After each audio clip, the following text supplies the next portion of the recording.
Title: The Dark Secret of Wealth, an African Folktale. Once upon a time, in a lush, verdant village nestled between the hills and the forest, there lived a man named Olyamide. To the villagers, Olyamide was the epitome of success. He was handsome, impeccably dressed, and richer than any man they had ever known.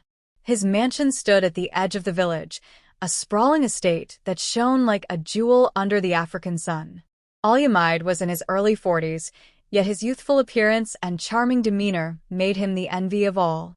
Women desired him, men wanted to be him, and children looked up to him with awe.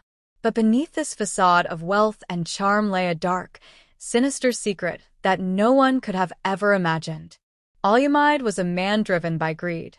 His fortune was not built through hard work or inheritance, but through the dark arts of money rituals, a forbidden practice whispered about in hushed tones and feared by all.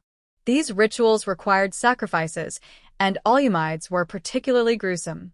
He preyed on young women in their 20s, luring them with promises of love, wealth, and a better life. The enchanting lore. In the village, tales of Olyamide's generosity were legendary. He was known to host lavish parties, giving away gifts and money to anyone who attended.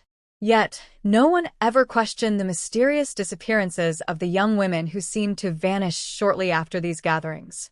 To the villagers, it was merely a coincidence, or so they convinced themselves.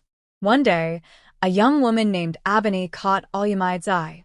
She was beautiful, with eyes that sparkled like the stars and a heart full of dreams. Olyamide approached her with his usual charm, promising her the world.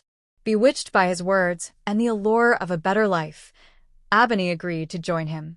Abeni moved into Olyamide's mansion, and for a while, she lived like a queen.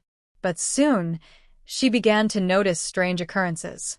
There were rooms in the mansion she was forbidden to enter, and the servants seemed to avoid her gaze. At night, she heard whispers and chants that sent shivers down her spine. The revelation. One fateful night, curiosity got the better of Abeni. She decided to explore the forbidden parts of the mansion. Creeping through the dimly lit corridors, she stumbled upon a hidden door. Gathering her courage, she pushed it open and entered a room that made her blood run cold. The room was filled with strange symbols and artifacts. In the center stood an altar stained with blood. It was then that Abeni realized the horrifying truth. Olyamide was a practitioner of dark magic, and she was to be his next sacrifice. Terrified, Abeni fled the mansion and ran into the village, seeking refuge with the village elders. She recounted her ordeal, and the elders, though skeptical at first, decided to investigate.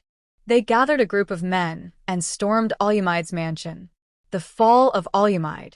Caught off guard, Olyamide tried to escape, but was overpowered by the villagers. As they searched the mansion, they found evidence of his dark practices, the altar, the symbols, and even the belongings of the missing women. The truth was undeniable. The village elders convened a council, and Olyamide was brought before them. Despite his pleas and attempts to bribe them with his wealth, the elders remained resolute. They sentenced him to be banished from the village, and his mansion was to be burned to the ground to cleanse the land of his evil.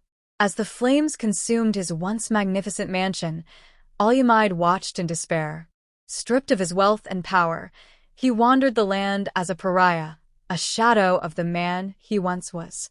His name became a cautionary tale, a reminder of the dangers of unchecked greed and the dark paths it can lead one down. A new dawn. With Olyamide gone, the village began to heal. The young women who had been spared from his clutches thanked the heavens for their salvation. Abeni, though scarred by her ordeal, found solace in the love and support of her family and friends. In time, the village flourished once more. The memory of Olyamide's dark deeds served as a lesson to all, a warning that true wealth lies not in gold or riches, but in the love and kindness one shows to others.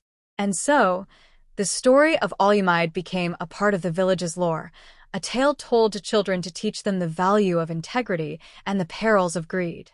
And thus, the village thrived, its people living in harmony, forever wary of the shadows that once loomed over them.